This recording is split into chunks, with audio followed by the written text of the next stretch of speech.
Turn your Bibles to 2 Samuel. It's going to be on the screen. While I do that, let me just tell you a quick story. It's a powerful story. It's about this guy, right? And he held the record, and he constantly had the record and broke the record for the guy that swam the longest, of course, in the ocean.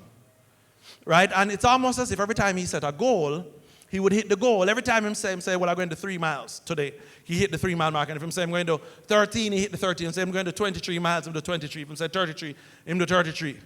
Every time he set a goal to break his last record, he would break it. And people would ask him, how is it that you do that? How come every time you set such a goal, even a goal that you've never done before, you never achieved that before, how come when you make these decisions, you always hit the mark? How is it that you always fulfill your goals? Whenever you want to know. And the guy said, well, here's what I do. Okay? He said, what I do is it's a little bit different for me than the way normal people approach life and their goals. He said, here's what I do. What I do is my end is always the same. In other words, I always end in the same place. So I put the checker flag over here for the finish line. The words finished are right here. The end is always at the same place, and then what I do from there is I go out to my new starting place. Always in the same place, but I go. So if my starting place now is 3 miles, I make them carry me 3 miles and leave me. If my goal is 13 miles, I say, carry me out there and left me. If it's 23 miles, I say, carry me out there and leave me there. Why? Is I have chosen, the reason I'm the best in the world, is because I have chosen, all right, to not give myself any other options but to win. So the only way I'm going to get there is if I get there. You understand? Drop me off in a helicopter or a boat, right there, so I'm gone, left me. The only place. So well, I can't go back. Nobody not coming to rescue me. I have no options. I don't have an option to fail. I don't have an option to quit. If I want to get home, I have to. I believe that the answer to fulfilling all your goals is not giving yourself so many options. All right, 2 Samuel 23, verse 20. Benaiah, son of Jehoiada, a valiant fighter. He was fighting for David. He was one of those, the 30 valiant warriors. You know the story. He was from Kabzeel. He performed great exploits like he struck down Moab's 2 mightiest warriors. They were said to have the head of a lion. Big lion like big head men. He also went down into a pit on a snowy day and killed a lion. Some of you reading this for the first time. He also went down into a pit on a snowy day and killed a lion. So if you can just picture this for a second, Benny is their mighty warrior, right? And he's digging a pit. And him digging a pit. And his wife come and said to him, Benny, what are you doing? Well, I'm digging a pit for my enemy. Right? Okay. Well, how big are you going to dig it? So, well, do you remember that big lion? That's the lion David wants me to kill, the very big one, the 550-pound one with the big head. That's the one. So I'm building a pit that's big enough for my enemy. He says, but honey, I'm also building a pit that's big enough for my enemy and for me. And with some room for God to come down there with me. Right? I'm building a pit that's big enough for me and my enemy. I'm digging a pit, right, that is so big that neither of us can jump out if we feel like we want to quit. I'm building a pit with no option to lose. So my wife said, yeah, but I thought like you could build a pit. I've seen some guys do this, Benny, where they build a pit and then them kind of just juke it. So why don't just juke him when him go down there, right? That's what a Jamaican would have done. He would have said, when the lion go into the pit, I will just juke him. Just juke, right? Juke and leave and then come back and juke. So I Why don't you just juke him? Or why don't you stone him, which another set of Jamaicans would have done? Some big rock stone? No. He says, I'm going to go in there with him. It's like, what are you talking about? Right? Why don't just like use your hand? And see, he's trapped. No, why don't you just use your foot? Since he's trapped, he says, no, I'm going to go in there. I'm going to trap myself with my enemy. He says, here's the deal. I'm an experienced warrior, and here's what I've learned about fighting, not on your own power, but fighting in the power of God. He says, let me tell you what I've learned. I've learned that if you put your hand in the fight, if you fight with only your hand, all you're going to have is hand power. And if you fight with just your foot, all you're going to have is what? Foot power. He says, what I want from God is, I want to jump all the way in there so that I can get all of God's power. I'm just saying. He says, if I fight with my hand, hand power. Fight with my foot, foot power. Fight with my mind, just mind power. But I'm going all in there. My mind, my heart, my hands, my feet. I'm going all in there because what God is waiting for is for me to go all in to show up. Benny says, so I'm going to go all in. And then I know that God then is going to respond, and he too is going to go all in. Ladies and gentlemen, Benaiah knew that when you go all in, that God will go all in. Benaiah wasn't trying to walk away and leave his enemy alive. I don't know how many of you are sick and tired of your enemies still being alive. Some of you are still fighting your 2018 enemies. Some of you are still wrestling with 2019 problems. And it could be because you didn't go all the way in. Today I'm going to tell you the kind of goals, right, that causes God himself to show up. The kind of goals that will cause all of God's power to show up for you. Right, let's look at this very quickly. Somebody say all in. Now there's a type of goal, and they correspond to a level of commitment. I'm going to show you a level of commitment. You can figure out, well, the things that you really want, where are they on this scale? Are they shallow or are they deep? Deep enough I can't come out. Number one, some of you, when you set a goal, when you make a decision, for you, it really is that you're simply just interested. Say, you're just interested, you have a desire, it's like a wish for you, it's like an idea. It's in the idea stage, you say, that would be a good idea. Right? And you're only really wishing, you really haven't done anything. Or you're only really just praying. Some of you, you're in some deep prayer and you're really just in the interested realm. Right? Next, there is when you start to get involved. Okay? You start to do some stuff. Right? When you're involved, it's kind of like when you want to, you can get involved, but then you can come out. I'm really just kind of I'm just involved. Right? My commitment is not that deep, right? So when you're involved, you get involved only when and if, and when a person does it, it's attached to other people, it's attached to stuff, it's attached to how you feel. That's where your commitment is in relation to that thing. You're only just merely involved. Next, some of you think this is deep, but it's not the deepest level. You go deeper. Someone said deeper. Right? You dig deeper down to where some of us become invested in a thing. Where what you've done is you've actually taken some stuff out and you've put it in. You've taken some good stuff. You've taken, and you invest. And some of you, the issue with investing is that some of you diversify your portfolio. So you kind of are giving to a bunch of different stuff. When you're just invested in a thing, it's almost as if you still have options though. Right? You diversify because you kind of think maybe this thing will fail. I'm not too sure if I can go all in. But you still have options when you're just merely invested in a thing. Then there is another level. Somebody say deeper. Right?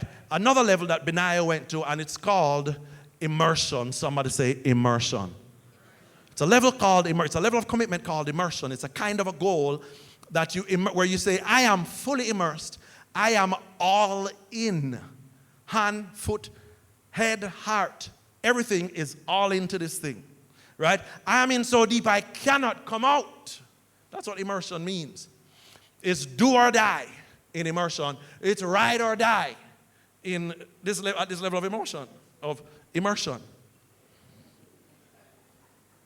So here's the issue. Because some are saying, why are my lions still alive and it's 2020? Right? When you're interested and involved and merely invested, your lion is still alive.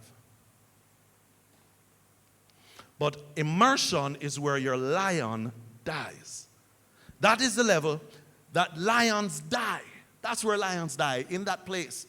That is all, and that is because that is the place that God shows up. I'm just here to tell you, the spiritual principle is that if you're only interested in that thing, God is going to kind of just be interested too. If you're only kind of involved, then God is only going to kind of be. If you're just invested, yeah, God will be invested a little bit. But when you are fully immersed, then you will get God. God is waiting on you to fully immerse yourself before you will receive all of what you want to receive from Him. So some of us shallow. We're shallow in our interest, shallow in our involvement. Too many options. God is saying, I'll show up when you make a plan that you can't come out of. I'll show up when you make a plan and a goal that you're all in. When I know you're all in. I'll show up when you good and well know that it's going to be harder for you to go back than for you to just keep going. When you've put so much in, when you've put all in, you get to that place where it actually costs you more to go back and to retreat than it does to go forward. A them kind of decision that I talk about. That is what God is waiting on. That is what your life has been waiting on. Are you sick and tired of living with those lions in your life?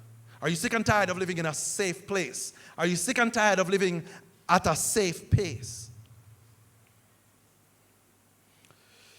Are you all in? I know you want to lose weight, but are you all in?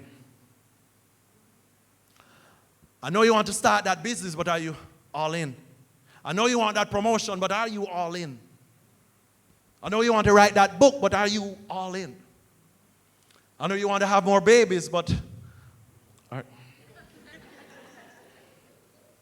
First service told me to take that out. Just take it out all together. It just don't sound right.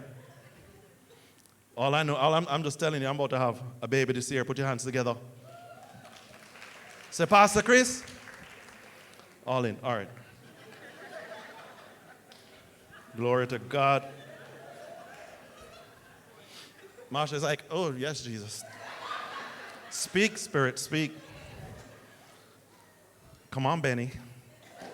Benaiah. I forgot to change my name to Benaiah now. Lion dead. All right, so here's the point. Some of you, so far in your life, what has been happening is that you've been making goals. Where God wants you to be is where your goals make you. Some of you have been making some decisions, but God is saying, no, there's a type of decision that makes you. Some of you are making some plans, but there are some plans that make you. Let me just say this. You need to know that you are who you are today because of what you immersed yourself in a season before. That's the only reason you're here, because of immersion. You are who... See, some people just want to do more. God is saying, who's ready to become more? All right? That's what I'm looking for in 2000. He's saying, some of you need to set goals, make plans, not based on who you are now, but who you want to become and who you know God wants you to become. Somebody say, goals make me. Say, my goals make me. Lord have mercy. All right. Let me just give you some examples, and then we'll close. Is that okay? Some examples. So For instance, I've learned that the decision to get engaged, men, women, men, is really an all-in decision. It's an all-in goal, right? It's kind of funny. It's not really marriage nowadays. It's actually engagement. Because I had a woman come to me, in counseling and say, Pastor Chris, God know the way I behave. Just tell him for me, him can leave me after we're married. But I'm having my wedding. It's really engagement man can't come out nowadays. Marriage not so. She said no. They dress out already. People are fly down for the wedding. They book them ticket already. Right? How many ladies know what I'm talking about? Said the wedding going to happen. Right? She said, I order some hair coming from Japan. Good shiny hair. Go down a Roxanne's and make sure. I don't have to do that there, but point is, the hair, ladies said the hair is on the way. We're getting married. You see, there's some decisions you make, some partnerships you can get yourself involved with that you cannot back yourself out of. Those are the kind of decisions that make you. You get my point? Right? Declaration. My wife says to me, if you have good news, if you're planning something big is coming up, just don't tell Amara. Please don't tell her. Because she's going to harp. Amara is my 5-year-old daughter. She's going to kill you. She's going to on you, and she's going to nag you. Right? How many of you know that your mouth can dig a hole for you? Sometimes you can't get yourself out of it. Normally we say you're digging yourself a grave. Right? But what you need to do is that your mouth dig your enemy's grave. But my point is, you tell the little girl something. I say, Daddy, if I ever say Tutti Frutti, everything mash up. Because until she goes to Tutti Frutti, it's every day. So when are we going to Tutti Frutti? When are we going to Tutti Frutti? When are we going to Tutti Frutti? What I'm telling you is that you want to dig a hole deep enough you can't come out of. There are some people in your life that if you tell them what God is about to do in your life, they are going to stay on you until it happens. Some of you have some friends that you need to let them know what God is going to do in your life because they will stay on you for it. Mercy. Accountability. There was a guy. He wanted to stop sinning. He was interested in not sinning. And I told him, just being interested not going to make you stop that addiction and, that perversion and that addiction. He said, well, what should I do? So you need to get immersed. Right? And this was a long time ago. He said, okay, all right, Pastor Chris. And we're at his house. He said, okay, let me go for the DVDs then. And he had some DVDs with some stuff he shouldn't have been watching, right? And he went and he got the DVDs. This guy was gone for like an hour. Came back with a suitcase. DVDs were, under the bed, everywhere. I saw him go in the kitchen and come up back over DVD. I was like, DVD in the kitchen? Well, Jesus. Right? He got all these DVDs and brought the suitcase to me and gave it to me. Right? And he said, I want it out of my life. Somebody say immersion. I'm just saying, you can either be interested in leaving your sin, or you can you can plan how not to do it. So he said, take the CD them and DVDs. So I took the DVDs. The next week, he called me back and said, Pastor Chris, beg you, come for the DVD player for me, because DVD out the road cheap. A week later, he said, Pastor Chris, come lock off the light for me. Just call JPS and lock off the meter, because Jano, DVD. All right. See, some of you think that, all right, let me say it like this. True repentance should leave you with no option to do it again.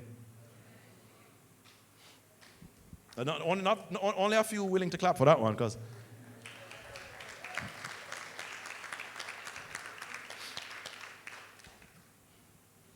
all right. Accountability. Somebody say accountability. That hedge of protection I was able to surround that guy with. He got over that addiction, ladies and gentlemen. He got over that addiction. And next, some of you you say, well, Pastor Chris, my business is like this, and my business is like that. We're having some issues, right? And there's this lion in my business. And I said, well, have you gotten accountability? Where is your board?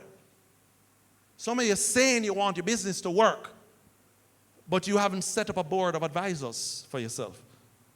I'm talking to some of you today. There's some things in your life you will not conquer unless you have somebody there to hold you accountable. I'm talking, get a board of advisors that have some, and give them some skin in the game, as they would say, right? And get this, and allow your, there's something that flows when you have covering above you. Okay, you own the business, but you need advisors. Some of you want your business to work, but you are not all in. I'm here to tell you, you're not all in unless you get a board of advisors. Some of you want to work at a place like that, but you haven't applied there. You want that promotion, but you haven't applied for it. And you say, well, I don't know if I want to go and work. I hear that it's like slave labor over there. Yeah, the business is thriving, they're thriving, but I think those people over there are all in. I don't know if I can go all in. What they're asking of you, your hand, your foot, your heart. I'm just saying, if you want, God is saying to some of you that you need to apply for that position. Go and work for that person that gives you no option to fail. Some of you are working for people that give you options to fail. The Holy Spirit told me, I didn't say this in the first service, but when I was 15, I had an agenda. I had some stuff I wanted to do with my life that was dumb, right? It was stupid. Stupid goals to go out and to flex and to have fun. And I just started hanging out with guys that's all they wanted to do. And I met a guy named Leighton Davis. I don't know where he went to. Right? I met Stafford Hyde first, and Stafford introduced me to Leighton, and then Leighton introduced me to, I don't even want to call the rest of the name there. Because some of you will be like, oh my God, them people there. The point is, if you're really serious about accomplishing something, then you would dig you'll dig a hole and make a goal big enough, right? To where you can't really come out. I got involved with a group of friends that all of them were crazy enough to not leave any room for failure. Translate that now over to this new place in life. Who are you hanging around with? Some of you are hanging around with people that are okay with you failing. They are actually trying to tell you that you're dumb to have any goals that involve destroying no enemy and going deep with no lion. Right? Some of you have friends that allow you to fail. Some of you have friends that are doing the stuff you want to stop doing. God is saying, who have you been hanging out with? Right? Who are you pulling to? You need to find a whole new set of people that you're hanging out with. Let me just list a couple more of these. Some of you need to sign that lease. God is saying the breakthrough will come when you sign that lease. And it's going to cost you a whole heap of money for you to come out of that. Some of you don't want to sign. Some of you are not making that step. Some of you, I just want you to know, merely attending church in 2020 is not going to give you all of what God has for you. You're going to have to become a member. Some churches have membership. The churches that have membership, like Go for God Family Church, that's where the all is. The all of God. That's where you have to get involved. I'm sorry, you have to get immersed. And then serve. Right? No, all our members serve. All our members have to serve. If you're a member and you haven't been serving, well, this is your year. All right? I just want to encourage you, if you want to lose weight, then spend your money first. Right? Here's what I'm saying. Some of you want to lose weight, but you say, well, I'm going to sign up for the gym. You know. Oh, really? Or are you going to do it? Well, I'm going to pay as I go. That's just a good idea. I mean, that's just some of you are paying as you go to the gym. No. Right? God is saying, if you want to be all in, I dare you to pay for the year. And so, every day you don't go, you feel it. Some of you don't go to the gym and don't feel it. You get my point? I'm saying, pay for 2 years. Some of you, the work you need a personal trainer. Pay the personal trainer for like a year. Nobody's laughing for those that are watching online, because they know it's true. You pay a personal trainer for 2 years and I bet you show up. It's a lot of money. There's a lot to lose if you fail. And there is a whole lot more to gain if you don't. Some of us are living with too many options. Lastly, this is the last one I'll throw out. Some of you, okay, you have the idea, you got the name, you went and registered it, right? But you see, so there are some people who register a company and paying taxes for years, and then, like, Pastor Chris, I have a business, and it's registered, trademarked, registered, everything. I says, so where the business there? God is saying, some of you need to go all in. Some of you need to launch that business, right? Some of you need to get it out there. Some of you need to go all the way in. You need to have an event where you call all your prospective customers, you call all your suppliers, you call all your competitors, everybody in front of you, stand up and show them what God has given you. Jump all the way. You understand what I'm saying? There's a way that you can just be interested in having a business, and there's a way that you can put that business all the way out there where you cannot go back. A couple months ago, we said we're going to 2 services. So you're sure you want to go 2 services, but even the later, the 10 o'clock service, that's not really ram as such, right? So why you? I said, listen, because of the impact we want to have to get immersed. So we just made an advertisement and put it out there, and it says, coming soon to Go for God, 8 a.m. service. We put it out there, now we have to do it, right? How many of you understand what I'm saying? Make some decisions that you have to do. And can I just tell you also, not only do we have to do it now, but God has to show up. So you might not show up at 8 a.m. in the morning, but God is going to show up. I'm just saying, God don't only come to church at 10. God will come to church at 8 o'clock. Somebody say, my goals make me. Let me close with this. 2019, the Giants, NFL. We're in Jamaica. Not a lot of us watch American football, right?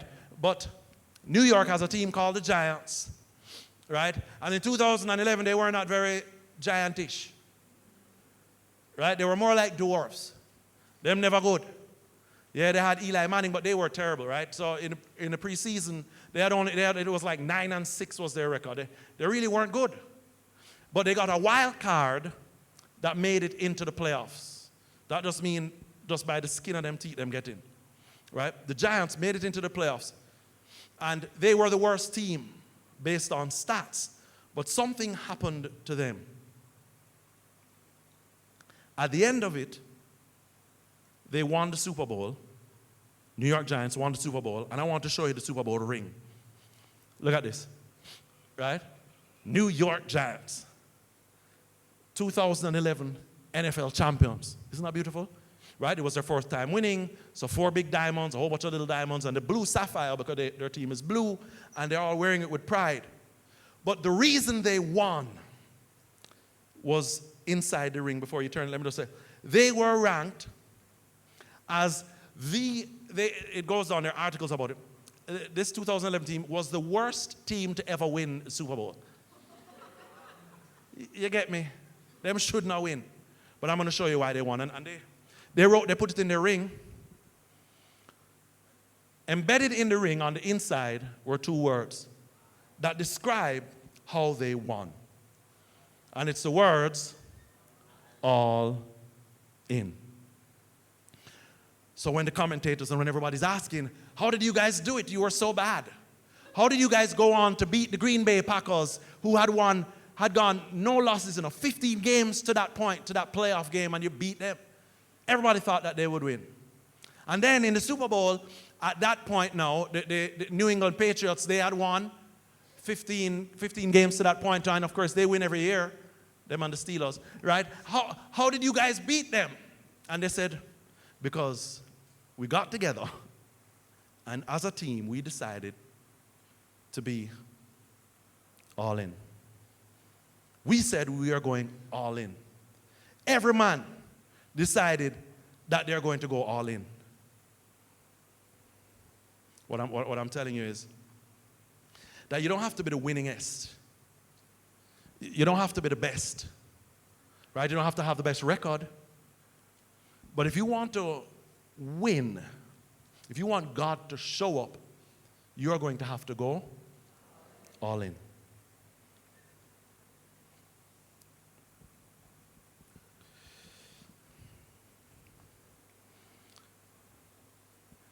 2,000 years ago, the angels asked Jesus, where are you going? I'm going down to earth. Okay, you're going like visit? No, I'm going down. Oh, really? So what, you're going to like transfigure? Right, where they can kind of see you as a form of a man, but you're not really a man? No, I'm going to go all in as man. This is Jesus, right? God, the Son of God. He says, I'm going to go so far down. I'm going to go down, born in a manger, live as a man, right? I'm going to allow them to stretch me out on a cross and nail me to the cross, beat me. And then after that, after I am dead, I'm going to allow them to put me down in a grave. I'm going all the way in.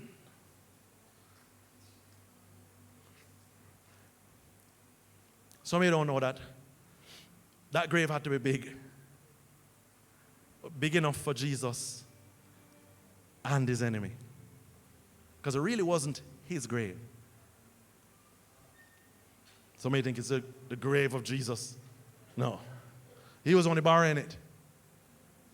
What Jesus said was, if I can go all the way down, I'm talking about immersion, become like them, born like them, live like them, die worse than them, all the way in, then I will see the power of God.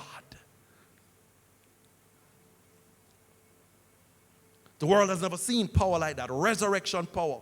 The power enough to resurrect himself. Jesus said, I'm going all the way down to kill my enemy.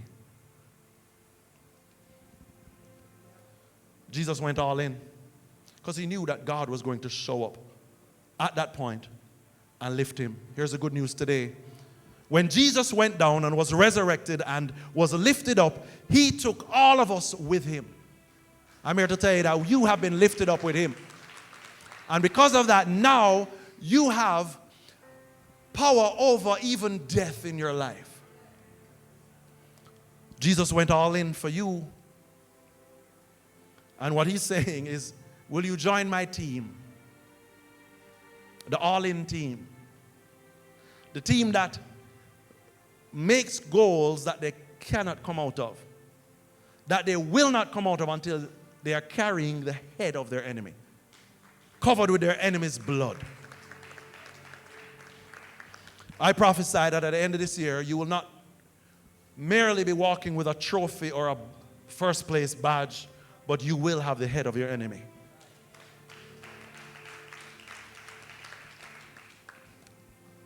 How many of you want full immersion this year?